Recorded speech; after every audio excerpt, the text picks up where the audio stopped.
الوهیت از کلمه اله گرفته شده و بت پرستا همو بت های خود آلهه می گفتن. جمع اله چی هست؟ آلهه.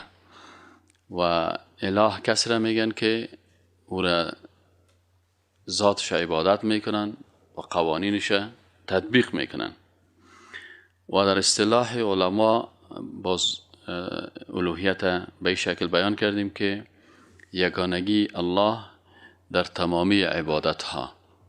یعنی وقتی که یک انسان میگه من مسلمان یکتا پرست هستم، ای باید به وحدانیت الله چه قسم ای میتونه یکتا پرست باشه که تمامی عبادت ها را خاص بر الله بکنه. از این خاطر تمامی عبادت ها بر الله انجام داده شود و تشریع تمامی قوانین که هم به شکل اعتقادی به او باور داشته باشه و هم به شکل عملی.